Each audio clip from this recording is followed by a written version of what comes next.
సంటి పిల్లలకు కన్న తల్లి సన్న బియ్యంతోని బుక్కెడు బువ్వ తినిపిస్తుంటే ఆ తల్లి ఆనందం చూసినప్పుడు ఒక నాయకుడిగా ఇంతకంటే మాకు ఏమి సంతోషాన్ని ఇస్తుందని నేను అడుగుతున్నా. కోట్ల రూపాయలు ఇయ్యవు, వేల కోట్లు సంపాదిస్తే ఇవాళ పక్కన చూస్తురు. 110 నెలల అధికారంలో ఉండి నెలకు 1000 కోట్లు తగ్గకుండా 1,00,000 కోట్ల పైన దోసుకున్నాయన పిల్లలు కత్తులతో పొడుచుకుంటారు. ఒకరొకరు పంపకాలలో తేడా వచ్చి బావ బామ్మర్ది అక్క తమ్ముడు ఇంటిల్లి పాది తలా ఒదిక్కు తయారయ్యి ఎవ్వనికి వాడు బల్లాలు తీసుకొని ఈపులో ఒడుచుకునే పరిస్థితి వచ్చింది.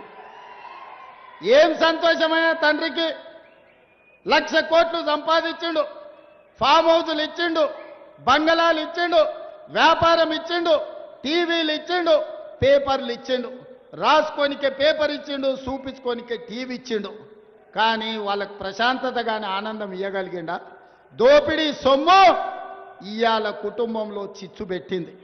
ఇవాళ వాళ్ళు కొట్లాడుకొని ఉరిమి మంగళ మీద పడ్డట్టు వాళ్ళు పొడుచుకునే విడిచిపెట్టి మన పేర్లు తీసుకుంటారు. మేమేదో ఆన్లైన్ కాలు ఉన్నాం, మేమేదో ఈలైన్ కాలు ఉన్నామని నేను ఒక మాట ఎక్కువ చెప్పదలుచుకోలే. కానీ 2023 డిసెంబర్లోనే ఆ కాల నాగును మీరు కట్టెతో కొట్టి చంపిర్రు. ఇప్పుడు ఆ సచ్చిన పావును చంపాల్సిన అవసరం నాకుందా?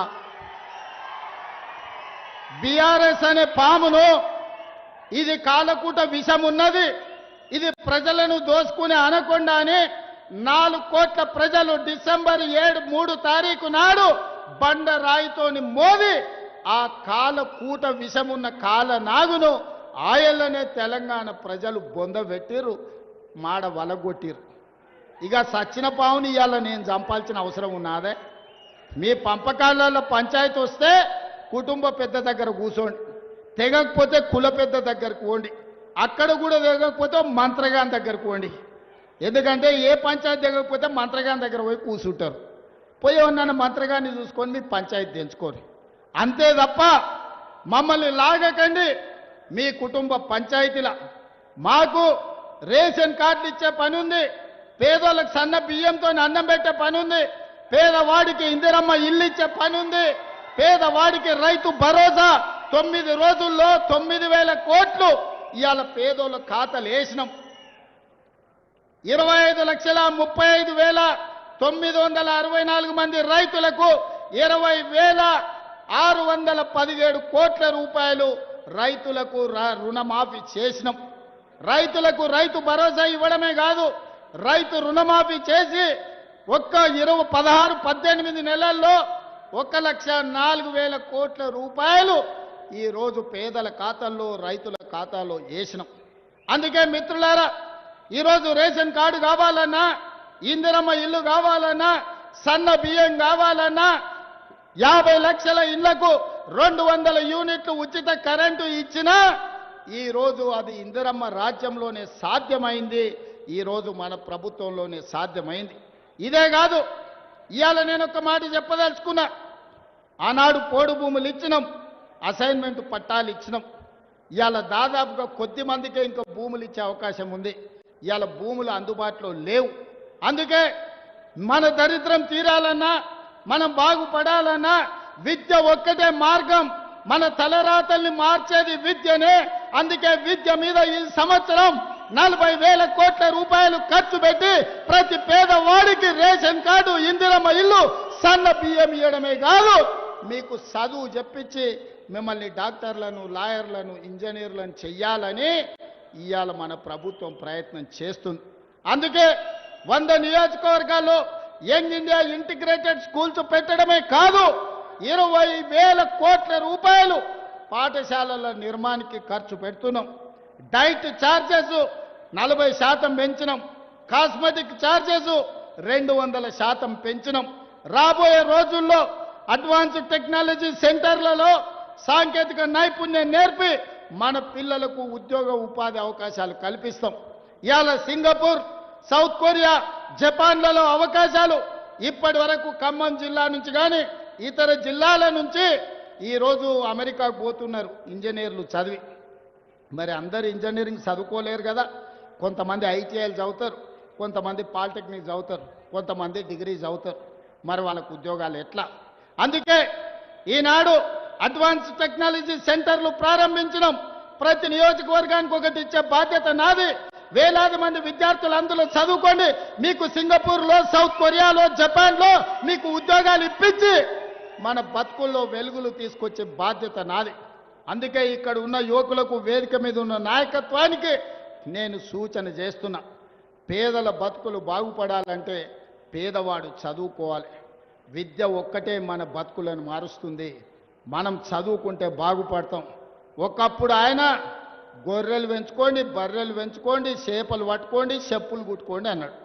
మన పిల్లలేమో గొర్రెల్ని పెంచాలంట, బర్రెల్ని గాయాలంట, చేపలు పట్టుకోవాలంట, చెప్పులు కుట్టాలంట. వాళ్ళ పిల్లలు మాత్రం రాజ్యాలు ఏరుకుంటారంట, రాజులు అవుతారంట, రాష్ట్రాలను దోసుకుంటారంట. అందుకే ఇవాళ పేదవాడు పరిపాలన చెయ్యాలి. పేదవాడు డాక్టరో, లాయరో, ఇంజనీరో, ఐఏఎస్ఓ, ఐపీఎస్ఓ కావాలి. కావాలి అంటే చదవాలి, చదవాలి అంటే ప్రభుత్వానికి చిత్తశుద్ధి ఉండాలి. అందుకే నా ఏకాగ్రత మొత్తం చైతన్యం కలిగిన ఖమ్మం జిల్లా ప్రజలకు, యువకులకు నా విజ్ఞప్తి, చదువుకోండి. మీరు చదువుకి ఏం కావాలనో నన్ను అడగండి.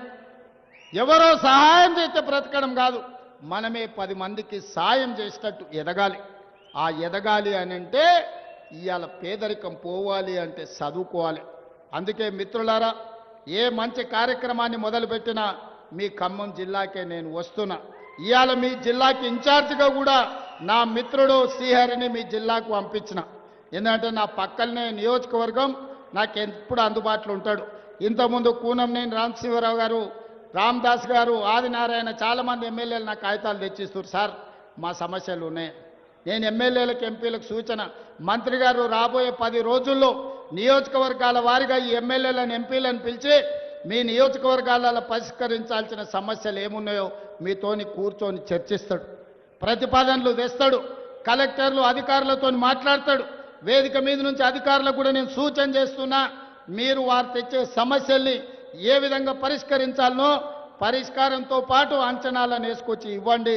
ఖమ్మం జిల్లాను అభివృద్ధి చేసే బాధ్యత ఈ ప్రభుత్వం తీసుకుంటుంది. ఈ జిల్లాలో 3 మంత్రులు ఇచ్చినాం. మీ ఖమ్మం జిల్లా కీలకమైన జిల్లా, సమయస్ఫూర్తి ఉన్న జిల్లా. ఆర్థిక శాఖ మీ దగ్గరనే ఉంది, వ్యవసాయ శాఖ మీ దగ్గరనే ఉంది, రెవెన్యూ శాఖ మీ దగ్గరనే ఉంది, హౌసింగ్ శాఖ మీ దగ్గరనే ఉంది, విద్యుత్ శాఖ మీ దగ్గరనే ఉంది. ఉన్నదంతా మీ దగ్గరనే ఉంది. ఏదైనా ఖమ్మం వాళ్ళని అడిగి తీసుకునే బాధ్యత నా మీద ఉన్నది. కాబట్టి ఖమ్మం జిల్లా ప్రాధాన్యత ఎప్పటికీ తగ్గదు. రాజ్యసభ ఇస్తే కూడా ఖమ్మం జిల్లాలో రేణుకా చౌదరి గారికి ఇవ్వడం జరిగింది. అందుకే మిత్రులారా, ఇవాళ ఈ కార్యక్రమాన్ని ముందుకు తీసుకువెళ్ళండి. మనం రాష్ట్రాన్ని అభివృద్ధి చేసుకుందాం. చివరిగా ఒక్క మాట, 2014 నుంచి 2024 వరకు 10 సంవత్సరాలు కాంగ్రెస్ పార్టీ అధికారంలో ఉంటే సంవత్సరానికి 2.5 లక్షలు, 2004 నుంచి 2014 వరకు ఎట్లయితే 25 లక్షల ఇండ్లు ప్రతి సంవత్సరం 2.5 లక్షల ఇండ్లు కట్టినరో, 14 నుంచి ఒకవేళ 24 వరకు ఇందిరమ్మ రాజ్యమే ఉండుంటే పేదోళ్ళకి 25 లక్షల ఇండ్లు వచ్చుండేవి. మరి 10 ఏళ్ళు మనకు అన్యాయం జరిగింది. రాబోయే 10 ఏళ్ళు ఇందిరమ్మ రాజ్యం ఉండాలి. పేదవాడికి, ప్రతి వాడికి ఇల్లు రావాలి. ఆ ఇల్లు తెచ్చే బాధ్యత మనందరం తీసుకుందామని తెలియజేస్తూ, మీరు మళ్ళొక్కసారి పెద్ద ఎత్తున మీ మంత్రి పొంగులేటి సీనన్నకు ఇంత మంచి కార్యక్రమం పెట్టినందుకు పెద్ద ఎత్తున చప్పట్లు కొట్టి వారి అభినందించండి. వారు కోరుకునేది మీరు గప్పే దుప్పట్లు, మీరు కొట్టే చప్పట్లే వారికి ఆనందాన్ని ఇస్తాయి. చప్పట్లు మళ్ళొక్కసారి గట్టిగా కొట్టాల్సిందిగా కోరుకుంటూ మీ అందరి దగ్గర సెలవు తీసుకుంటున్నా. ధన్యవాదాలు మిత్రులారా.